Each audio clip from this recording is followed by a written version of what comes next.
ಈ ಒಂದು ತಪ್ಪಿನಿಂದ ಲಕ್ಷ್ಮೀ ದೇವಿ ನಿಮ್ಮ ಮನೆಗೆ ಬರುವುದಿಲ್ಲ. ನಮಸ್ಕಾರ ಸ್ನೇಹಿತರೆ, ಇಂದು ನಾನು ನಿಮಗೆ ಒಂದು ಅದ್ಭುತ ರಹಸ್ಯ ಹೇಳುತ್ತೇನೆ.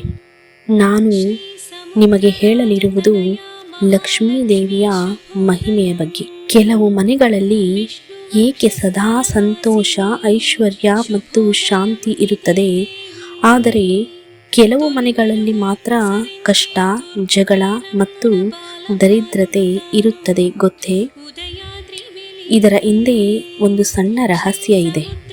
ಅದು ಏನೆಂದರೆ, ಒಂದು ದಿನ ಒಬ್ಬ ಅಜ್ಜಿ ತನ್ನ ಮನೆಯವರಿಗೆ ಹೇಳಿದಳು, ಈ ಒಂದು ಕೆಲಸ ಮಾಡಿದರೆ ಮಾತ್ರ ಲಕ್ಷ್ಮೀ ದೇವಿ ನಮ್ಮ ಮನೆಗೆ ಬರುತ್ತಾಳೆ ಎಂದು. ಹಾಗಾದರೆ ಆ ಕೆಲಸ ಏನು ಎನ್ನುವುದರ ಬಗ್ಗೆ ತಿಳಿಯೋಣ. ಯಾಕೆ ಕೆಲವರು ಮಾತ್ರ ದೇವಿಯ ಕೃಪೆ ಪಡೆಯುತ್ತಾರೆ? ಇಂದಿನ ವಿಡಿಯೋದಲ್ಲಿ ನಿಮಗೆ ಒಂದು ನಿಜಕ್ಕೂ ಆಶ್ಚರ್ಯಕರ ಕಥೆಯನ್ನು ಹೇಳುತ್ತೇನೆ. ರಾತ್ರಿ ಸಮಯ, ಮನೆಯ ತುಂಬ ಕತ್ತಲು, ಆದರೆ ಒಂದು ಚಿಕ್ಕ ದೀಪದ ಬೆಳಕು ಮಾತ್ರ ಮನೆಯ ಮಧ್ಯದಲ್ಲಿ ಹೊಳೆಯುತ್ತಿತ್ತು. ಆ ಮನೆಯಲ್ಲಿದ್ದವರು ತುಂಬ ಬಡವರು. ಹಣ ಇರಲಿಲ್ಲ, ಸಂತೋಷ ಇರಲಿಲ್ಲ. ಪ್ರತಿದಿನ ಜಗಳ, ಕಷ್ಟ, ಕಣ್ಣೀರು. ಒಂದು ದಿನ ಆ ಮನೆಯ ಅಜ್ಜಿ ಹೇಳಿದರು, ಈ ಮನೆಯಲ್ಲಿ ಲಕ್ಷ್ಮೀ ದೇವಿ ಬರಬೇಕಾದರೆ ಮೊದಲು 3 ವಿಷಯಗಳನ್ನು ಬದಲಿಸಬೇಕು. ಮೊದಲನೆಯದ್ದು, ಮನೆ ಯಾವಾಗಲೂ ಸ್ವಚ್ಛವಾಗಿರಬೇಕು. ಎರಡನೆಯದು, ಯಾರನ್ನೂ ಕೆಟ್ಟದಾಗಿ ಮಾತನಾಡಬಾರದು. ಮೂರನೆಯದು, ವ್ಯರ್ಥ ಖರ್ಚು ಮಾಡಬಾರದು. ಆ ಮನೆಯವರು ಅಜ್ಜಿ ಮಾತನ್ನು ಕೇಳಿದರು.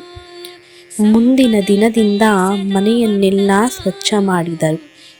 ಪ್ರತಿದಿನ ಒಂದು ದೀಪ ಹಚ್ಚಿ ಭಕ್ತಿಯಿಂದ ದೇವಿಯನ್ನು ಪ್ರಾರ್ಥಿಸಿದರು. ಕೆಲವು ದಿನಗಳ ನಂತರ ಆ ಮನೆಯ ವಾತಾವರಣವೇ ಬದಲಾಗಿತ್ತು. ಜಗಳ ಕಡಿಮೆಯಾಯಿತು, ಮನಸ್ಸಿಗೆ ಶಾಂತಿ, ನೆಮ್ಮದಿ ಸಿಕ್ಕಿತು. ಅದೃಷ್ಟವು ನಿಧಾನವಾಗಿ ಅವರ ಕಡೆ ತಿರುಗಿತು. ಒಂದು ರಾತ್ರಿ ಆ ಮನೆಯವರಿನ ಕನಸಿನಲ್ಲಿ ಒಬ್ಬ ಸುಂದರ ದೇವಿ ಕಾಣಿಸಿಕೊಂಡಳು. ಬಿಳಿ ಕಮಲದ ಮೇಲೆ ಕುಳಿತಿದ್ದಳು. ಕೈಯಲ್ಲಿ ಬಂಗಾರದ ನಾಣ್ಯಗಳು, ಮುಖದಲ್ಲಿ ಮುದ್ದಾದ ನಗು. ಅವಳು ಹೇಳಿದಳು, ನಾನು ಹಣ ಇರುವ ಮನೆಗೆ ಮಾತ್ರ ಹೋಗುವುದಿಲ್ಲ, ಸ್ವಚ್ಛತೆ, ಪ್ರೀತಿ ಮತ್ತು ಒಳ್ಳೆಯ ಮನಸ್ಸು ಇರುವ ಮನೆಗೂ ಬರುತ್ತೇನೆ.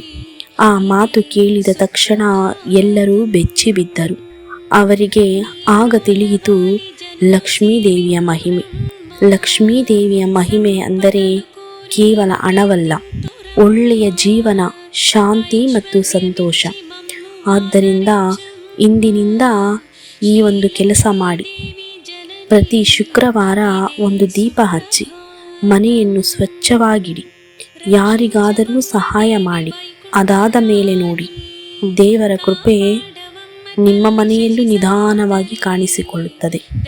ವಿಡಿಯೋ ಇಷ್ಟ ಆದರೆ ಲೈಕ್ ಮಾಡಿ, ಪ್ಲೀಸ್ ಸಬ್ಸ್ಕ್ರೈಬ್. Thank you.